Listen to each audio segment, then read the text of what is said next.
Welcome back. Today we are visiting the mighty Bamburgh Castle. First impressions do not disappoint. This huge mighty fortress just rising up on the horizon as you're driving towards it. I can't wait to get inside and take a look around. This site has been an important historical place since ancient times. The castle's occupants include lords, kings, inventors, even a saint. And the castle has seen its fair share of bloodshed and warfare. In fact, it was the first castle to be destroyed by gunfire. I think it's time we should go and take a look inside. There is evidence that the area of Bamburgh has been occupied since the Iron Age.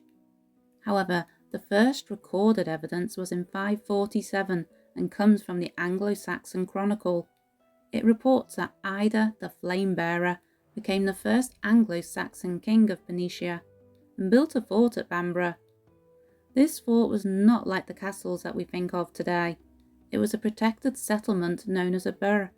Ida's burh was reported to be made of timber and surrounded by a hedge that was later enhanced to being a wall. Ida's grandson, Ethelfrith, united the neighbouring kingdoms of Deira with Phoenicia and is attributed to creating the Kingdom of Northumbria, the largest of the 7 kingdoms of England at the time. It is also believed that the name Bamburgh comes from Ethelfrith's wife, Bebba, whom he gave the fort to, and it became known as Bebba's Burh, then Bebbanburg, and finally Bamburgh. Ethelfrith was killed in 616 at the Battle of the River Idle by Edwin's forces. Edwin, who later became Saint Edwin, was trying to win back his father's kingdom of Deira, who Ethelfrith had taken control of. Ethelfrith's sons, Oswald and Oswy, had fled into exile upon their father's death and had been educated and baptized by the Irish monks of Iona. Following Edwin's death in 633, when he was defeated at the Battle of Hatfield Chase by King Cadwalla, Oswald returned from exile. The following year, Oswald gathered forces and set out to face Cadwalla. The night before the battle, Oswald is said to have had a vision of St. Columba, in which Columba gave his support and encouragement to Oswald. The following day, Oswald defeated Cadwalla and King Penda at the Battle of Heavenfield, despite being outnumbered. Following his victory, Oswald sent for the Irish monk Aidan to help spread the word of Christianity. Oswald granted Aidan the island of Lindisfarne to build a monastery which was very successful in its mission. Oswald was also noted for his devoutness and charity. On one occasion, upon learning of a group of beggars at the gate, he took a silver dish of meat and presented it to them. Aidan blessed Oswald's arm, praying that the arm that did such an act should never decay.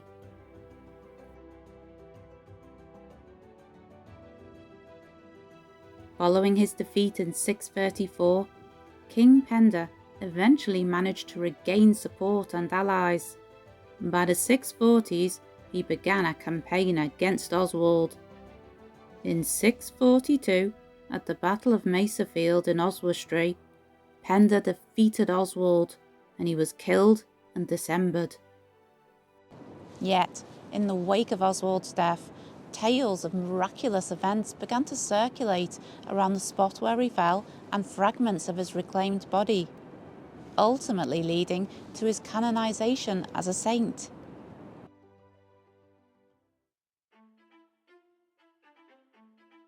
In 793, trouble loomed. The Vikings arrived in England, and Lindisfarne was the casualty of one of the earliest and most brutal Viking raids, which involved most of the monks being slaughtered and countless precious treasures plundered. This was just the beginning of almost 3 centuries of Viking raids and invasion. In 993, the Vikings led a vicious attack on Bamburgh, practically destroying the fort completely. The kingdom of Northumbria was in ruins, and what was left of Bamburgh fell further into disrepair.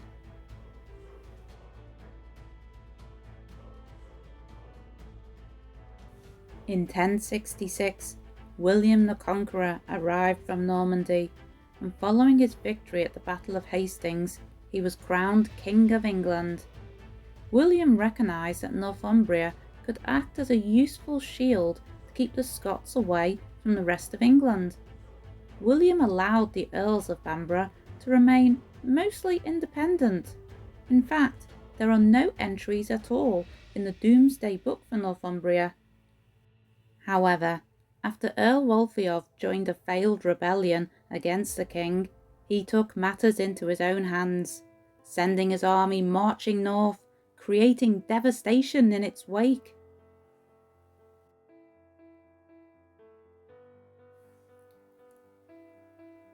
With tensions and constant skirmishes happening with the Scots, Bamburgh became an important border garrison to deal with the ongoing conflict and was strengthened.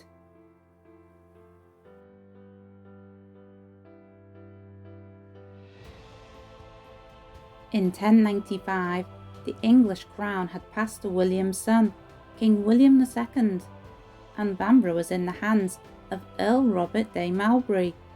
Robert made the mistake of joining a rebellion against William.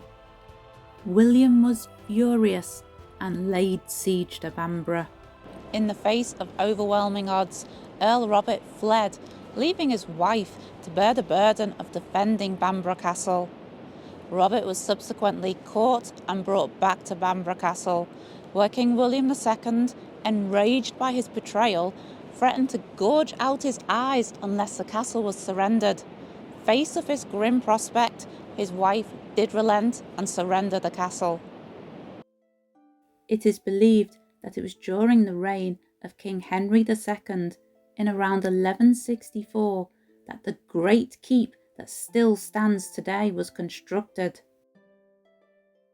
Over the centuries, Bamburgh Castle evolved into much more than a mere fortress, serving as a prestigious royal palace for some of the most notable medieval kings, including King John, Edward I, II and III, and Henry III, who is credited with building the impressive Great Hall and making the castle more hospitable. In addition to its role as a regal residence, Bamburgh Castle also served as a prison. Following the English victory over the Scots at the Battle of Neville's Cross in 1346, the Scottish King David II was imprisoned at Bamburgh.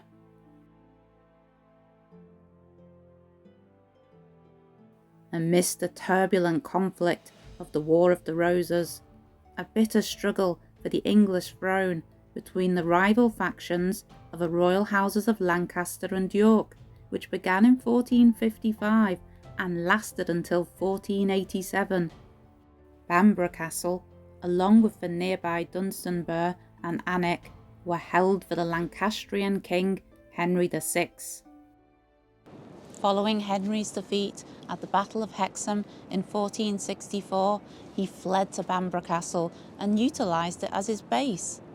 However, the Yorkist army were hot on his heels and showed up shortly afterwards, but not before he'd had a chance to flee. The Lancastrian forces were led by the Earl of Warwick, Richard Neville, commonly referred to as the Kingmaker. Richard offered surrender terms for the castle's garrison. If they surrendered, all would be spared, but the garrison's leader, Sir Ralph Grey. But if they refused, then a man would hang for every cannonball fired. Unsurprisingly, Ralph refused the terms and a siege commenced. Day and night for weeks, cannons fired relentlessly on the castle. Amidst the chaos of the battle, Sir Ralph Grey was struck unconscious by falling debris, and the garrison quickly took this opportunity to surrender. Although the original terms had been breached, Richard spared the garrison, but Ralph was executed. The devastation wrought by the relentless cannon fire during the siege had practically destroyed the castle, thus earning Bamburgh Castle the dubious distinction of being the first castle to be laid to waste from cannon fire.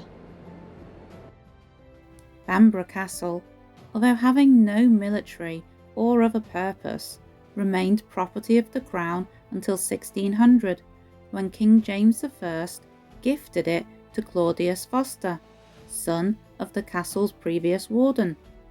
This could be conceived as a wonderful present, but the likely reason that James passed it on is that it had become an expensive liability to retain.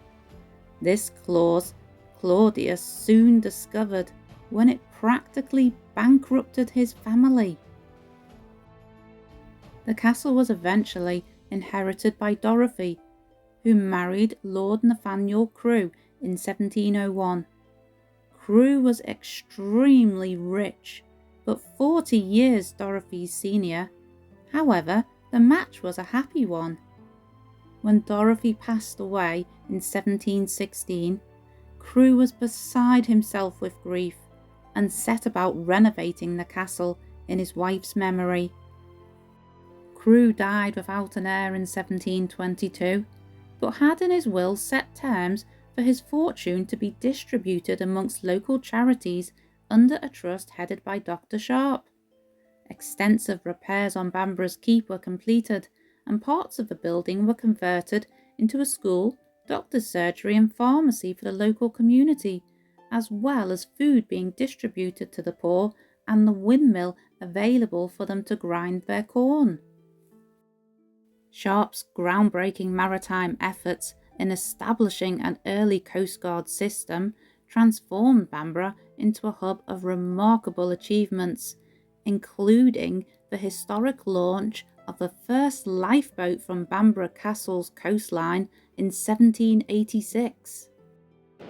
Eventually, the trust's funds ran out and they were forced to sell the castle. In 1894, it was sold for £60,000 to the industrialist and inventor William Armstrong. Armstrong was an early champion for renewable energy, and his manor at Cragside was the first in the world with lighting powered entirely by hydroelectricity. Armstrong continued the restoration programme for Bamburgh, investing over £1 million to see it brought back to glory. Unfortunately, he died in 1900 before the project was completed, but his family continued the plan. Bamburgh was refurbished into a family home where the Armstrong family reside to this day. Wow, what a castle! It certainly has not disappointed. Bamburgh Castle has been fantastic today. We've really enjoyed exploring, and I hope that you have enjoyed exploring with us as well and discovering its history. If you have, then please give a video a like and subscribe if you have not already. It'll soon be time for us to leave Northumberland and go home, but we do have one more stop before we do. So make sure you come back next week and check out our next video. Bye for now.